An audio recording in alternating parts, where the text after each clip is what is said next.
कथा में देशभक्ति की क्या जरूरत है? बहुत से लोग कहते हैं कि कथाओं में देशभक्ति की क्या जरूरत है, तो मैं उनको बहुत प्यार से बोलती हूँ कि फिर देश में आपकी भी क्या जरूरत है। कथाओं में देशभक्ति की आवश्यकता नहीं है। यदि देश सुरक्षित नहीं है तो तुम्हारे मंदिर सुरक्षित कहाँ रहेंगे, तुम्हारा धर्म सुरक्षित कहाँ रहेगा। यदि देश सुरक्षित नहीं है, देश की सीमाएं सुरक्षित नहीं है, तो कुछ भी सुरक्षित नहीं है। थोड़ी सी देर बस ध्यान से समझने की कोशिश करना।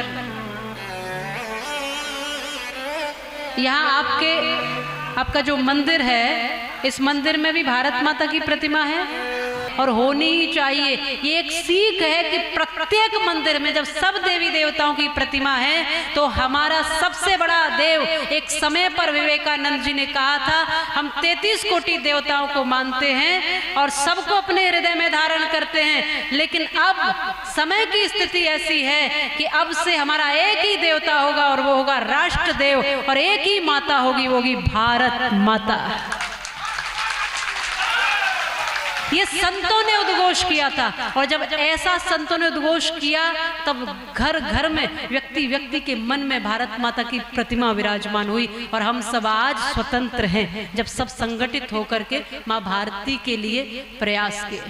राष्ट्र और राम में कोई अंतर नहीं है। जो राष्ट्र भक्त नहीं हो सकता वो राम भक्त कभी नहीं हो सकता।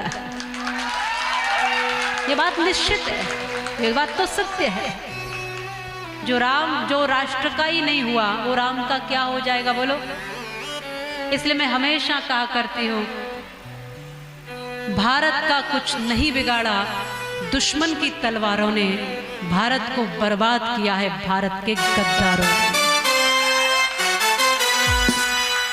जिन्होंने इतिहास पढ़ा है, जिन्होंने भी पढ़ा है, वो सब जानते हैं कि पृथ्वीराज के साथ यदि जयचंद गद्दारी ना करता तो सपने में भी गौरी साहबुद्दीन कदम यहाँ ना धरता, और सोमनाथ पर यदि पुजारी दिखलाता कायरता ना तो गजनी का महमूद खजाना यहाँ के धन से भरता ना। ईसाइयों की तादाद बढ़ाई बेहुदे प्रचारों ने और भारत को बर्बाद किया है भारत के गद्दारों। हमें दुश्मनों से कभी भी खतरा नहीं है और कभी भय भी नहीं है, क्योंकि दुश्मनों के लिए माँ भारती के सपूत अपना सीना आगे करके खड़े हैं। कभी कोई खतरा नहीं है, हर समय वो जागृत है। खतरा किससे है? जो भीतर रहता है, देश में ही है और देश के ही साथ गद्दारी कर रहा है, देश को ही खोखला कर रहा है, देश की संस्कृति और उसके सम्मान को ध्वस्त कर रहे हैं, उनसे खतरा है। इसलिए आज की कथा ये इन युवाओं के लिए है। और किस लिए है? कई बार लोग पूछते हैं, देवी जी क्या आप सब कुछ बदल दोगे? आपके बदलने से सब कुछ बदल जाएगा, सब शराब छोड़ देंगे, सब मांसाहार छोड़ देंगे, सब ठीक राह पर चल जाएंगे, सब देशभक्त बन जाएंगे क्या? आप सब बदल दोगे क्या? तो मैं उनको एक कहानी सुनाती हूँ छोटी सी, आप सब ध्यान से सुनिए। एक चिड़िया थी, उसका घोंसला था जंगल में। बड़े ध्यान से समझना, जितने भर भी देशभक्त यहाँ बैठे। जंगल में आग लगी, बहुत भयंकर आग लगी। सब जंगल के जीव तमाशा देख रहे थे।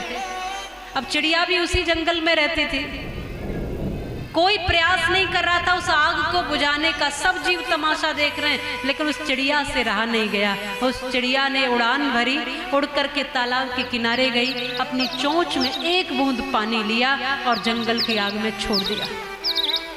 यहीं नहीं रुकी वो, दोबारा गई, फिर दोबारा पानी लिया, फिर छोड़ा, और बार बार लगातार वो ये प्रयास करने लगी। और जब वो ऐसा कर रही थी तो बाकी के लोग हंस रहे थे। क्यों हंस रहे थे? क्योंकि वो ये कह रहे थे, अरे चिड़िया तू इतनी छोटी सी एक बूंद पानी से सोचती है कि पूरी जंगल की आग बुझ जाएगी? तेरे ऐसा करने से आग बुझेगी क्या? उस चिड़िया ने बहुत सुंदर जवाब दिया कि मैं आग बुझाने का प्रयास नहीं कर रही, मैं तो तुम सब सोए हुओं को जगाने का प्रयास कर रही हूँ। मैं जानती हूँ कि मेरी एक चोंच बूंद पानी से आग कभी नहीं बुझेगी, लेकिन जिस दिन जंगल में रहने वाले सभी जीव खड़े हो गए, उस दिन आग रहने वाली भी नहीं है।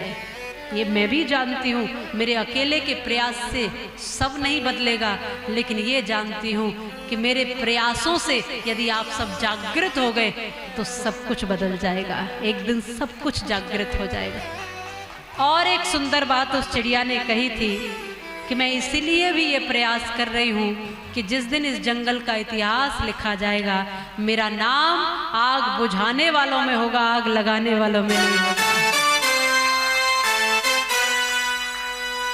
जो भी जिसने भी इस कथा में सहयोग दिया है उनका नाम सहयोगियों में होगा, और जिन्होंने विरोध किया उनका नाम विरोधियों में होगा। अब चुनाव तुम्हारा है, तुम अपना नाम कहाँ लिखाना चाहते हो ये तुम देख लो। तुम्हें कहाँ रहना है ये तुम्हें देखना है। कौन देश के साथ खड़ा है, कौन देश से गद्दारी कर रहा है, ये तुम्हें अपना नाम गद्दारों में लिखाना या देशभक्तों में, ये तुम्हें चयन करना पड़ेगा। तुम्हें चुनना है कि तुम अपने आप को कहाँ खड़ा कर पाते हो। छोटे छोटे प्रयास हमारे बड़े काम कर देते हैं। आज तो इतना ही करना है कि जब भी कोई काम हो ना, एक प्रण जरूर ले लेना कि जब भी कोई धर्म का अनुष्ठान हो, जब भी कोई अच्छा काम हो, तो एक साथ मिलकर सब खड़े हो जाना उस अनुष्ठान को पूरा करने में, उस काम को पूरा करने में। ये आदत बना लो अपनी। जैसा मैंने कहा, हमारे पास किसी चीज़ की कमी नहीं है, न सेना की, न शक्ति की, न व्यक्ति की, न धन की, न शस्त्रों की। हमारे पास कमी है तो केवल संगठन की। हम इकट्ठे होकर के कभी कोई काम नहीं करते हैं, इसकी कमी है।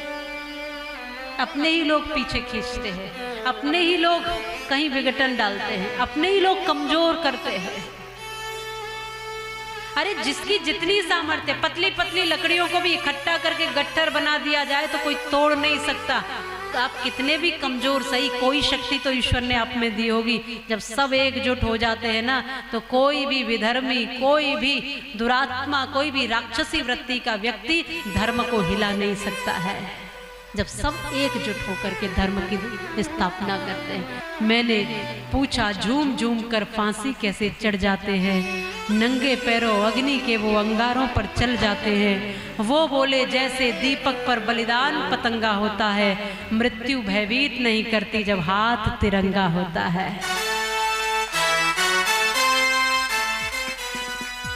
आज के दिन उन देश के सभी सैनिकों को हम प्रणाम करते हैं और उन सभी शहीदों को प्रणाम करते हैं जिन्होंने अपने आप तक को इस मातृभूमि के लिए आहूत किया है। और आज भी जो सेवा में राष्ट्र की खड़े हैं, उन सबको वंदन करते हैं हाथ जोड़ करके।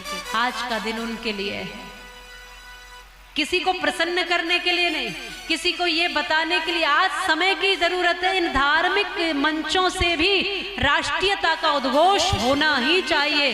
राम जी को जानने लगे हो, लेकिन राष्ट्र को जब तक नहीं जानोगे, सही मायने में ठीक ठीक राम भी समझ में नहीं आएंगे। इस मिट्टी और इस मातृभूमि का हम सब पर कर्जा है, और उस कर्जे को उतार करके देशभक्त गए। अब हमसे उम्मीद करके गए थे, हम लाए हैं इस कश्ती को तूफान से निकालकर। मेरे बच्चों वतन को रखना जरा संभाल। थोड़ा थोड़ा आज राष्ट्र के लिए जीने की आवश्यकता है, मरने की जरूरत नहीं है। क्या करने की जरूरत है? थोड़ा थोड़ा सा जीने की जरूरत है। सरफरोशी की तमन्ना अब हमारे दिल में है, देखना है जोर कितना बाजुए कातिल में है। वक्त आने दे बता देंगे तुझे आसमां, हम अभी से क्या बताएं क्या हमारे दिल में है। उन्हीं राम प्रसाद बिस्मिल जी को एक बार जेलर ने पूछा था, जब वो जेल में थे, खूब उठक बैठक कर रहे थे, एकदम कसरत व्यायाम कर रहे थे। जेलर ने देखा कुछ दिन बाद इनको जेलों में इतने दिन से हैं, ये फिर भी मायूस नहीं है, इनको प्राणों की आहुति तक भी देनी पड़ सकती, देश के लिए मर के भी चले जाते हैं। मिलता क्या है तुम लोगों को? जवान थे, हट्टे कट्टे थे, मिलता क्या है देश के लिए मर के? बहुत सुंदर राम प्रसाद बिस्मिल ने कहा था। वो बड़े शायर थे, शायरी लिखा करते। हर युवा को सीखना चाहिए। बहुत सुंदर शानदार उन्होंने बात कही थी कि जेलर, मेरा हर शेर तेरे हर जवाब से अच्छा होगा, मेरा हर दिन तेरी हर रात से अच्छा होगा, और इन्हीं आंखों से देखना जालिम, मेरा जनाजा भी तेरी बारात से अच्छा होगा। क्या मिलेगा ये तो तब देखना जब हमारे अर्थी को लेकर जाया जाएगा। तेरी बारात में जितनी भीड़ नहीं होगी उतनी हमारी अर्थी के पीछे होगी। क्या मिलता है ये देशभक्त जानते हैं, क्या मिलता है ये राष्ट्रभक्त जानते हैं।